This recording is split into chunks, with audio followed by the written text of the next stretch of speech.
Bismillahirrahmanirrahim. Assalamualaikum warahmatullahi wabarakatuh. Dengan ini saya Dr. Sufyan bin Fuad Baswedan LCMA, Ketua Dewan Fatwa Perhimpunan Al-Irsyad, lulusan Fakultas Hadis Universitas Islam Madinah, ingin menjelaskan kepada saudara-saudaraku kaum muslimin terkait dengan beredarnya sejumlah hadis-hadis yang tidak benar atau hadis-hadis yang tidak ada asal-usulnya, bahkan yang menganjurkan agar kita memperbanyak wudhu, dan orang yang banyak berwudhu itu akan terhindar dari wabah, ya. Disandarkan kepada Imam At-Tabrani. Ini adalah hadis yang tidak benar, karena para sahabat Rasulullah Shallallahu Alaihi Wasallam yang mereka itu adalah generasi terbaik, yang paling menjaga wudhunya, banyak yang wafat karena wabah penyakit taun. Yang kedua, hadis tentang anjuran untuk berlindung ke masjid saat terjadi wabah. Ini juga hadis yang batil, yang tidak benar, karena tidak ada penjelasan sedikit pun tentang derajatnya sama sekali, dan bahkan dia dinisbatkan kepada kitab-kitab hadis yang tidak terkenal, kecuali sebagai pemuat hadis-hadis yang lemah dan hadis-hadis yang nyeleneh. Ad-Dailami, Ibnu Asakir, Al-Kamil, dan lain sebagainya, Ibnu Adi. Ini adalah kitab-kitab yang sengaja memuat hadis-hadis yang lemah. Jadi apabila ada suatu hadis dinisbatkan kepada kitab ini, maka yang pertama kali menjadi indikator adalah justru indikator dia sebagai hadis yang lemah. Dan yang tidak kalah pentingnya para saudaraku kaum muslimin, bahwa sebenarnya penyakit ini lebih dahsyat daripada yang diberitakan secara resmi, karena jumlah mereka yang tidak terdeteksi sebagai pengidap virus corona COVID-19 jauh lebih besar daripada mereka yang terdeteksi.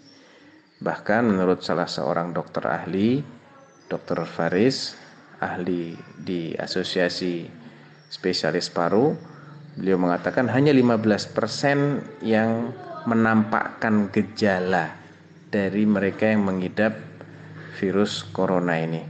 Artinya 85% dari penderita corona tidak menampakkan gejala apa-apa. Jadi boleh jadi seseorang menganggap dirinya itu sehat, tapi sebenarnya dia sakit.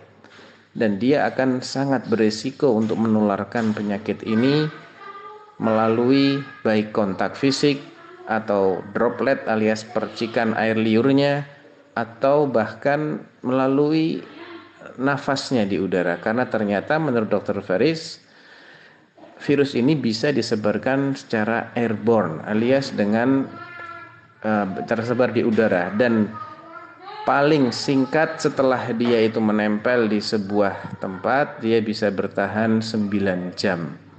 Bahkan di udara yang agak dingin dia bisa 1 hari, di yang lebih dingin lagi dia bisa berhari-hari, bahkan ada yang bisa 1 bulan lamanya. Oleh karena itu sangat berbahaya sekali kalau kita masih mengadakan interaksi, mengadakan berdekatan dengan orang-orang yang kita sendiri tidak tahu apakah dia terkena ataukah dia sehat, dan apakah kita terkena ataukah kita sehat, sehingga bisa saling memudaratkan kaum muslimin.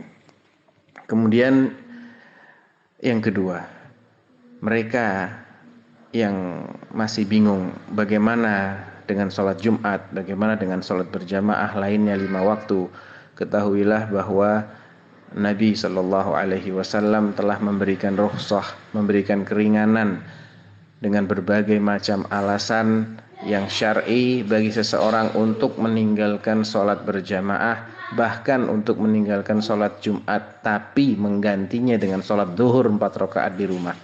Di antara alasan tersebut adalah hujan, adanya hujan atau kondisi-kondisi yang menakutkan yang menyebabkan seseorang tidak merasa aman terhadap dirinya.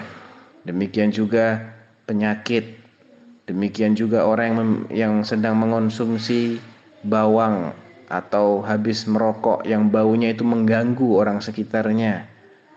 Demikian juga adanya hawa dingin atau angin kencang dan lain sebagainya, banyak sekali. Dewan Fatwa telah menerbitkan fatwa khusus terkait ini, silahkan dicari. Dan intinya ini hanya menegaskan kembali bahwa anjuran untuk tetap berada di rumah sebisa mungkin dan mengurangi interaksi semaksimal mungkin adalah suatu keharusan. Karena apa? Karena daya tampung rumah sakit kita di Indonesia sangat terbatas, tenaga medis juga sangat terbatas, jumlah orang Indonesia yang demikian besar, lebih dari 200 juta jiwa yang sangat padat ini sangat rentan dengan penyebaran wabah yang naudzubillah kalau sampai tidak terbendung.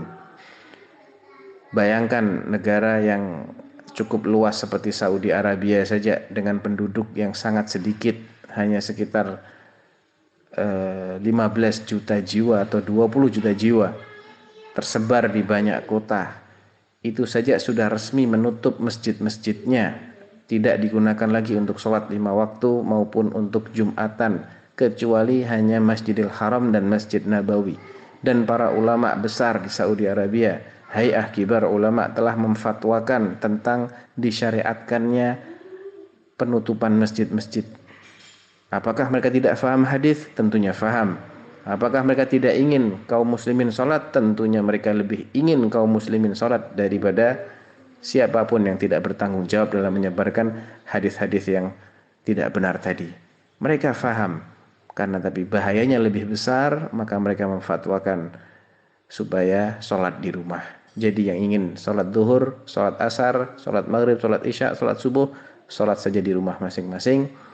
Adapun sholat Jumat dilakukan di rumah dengan menggantinya sebagai sholat zuhur, sholat 4 rakaat.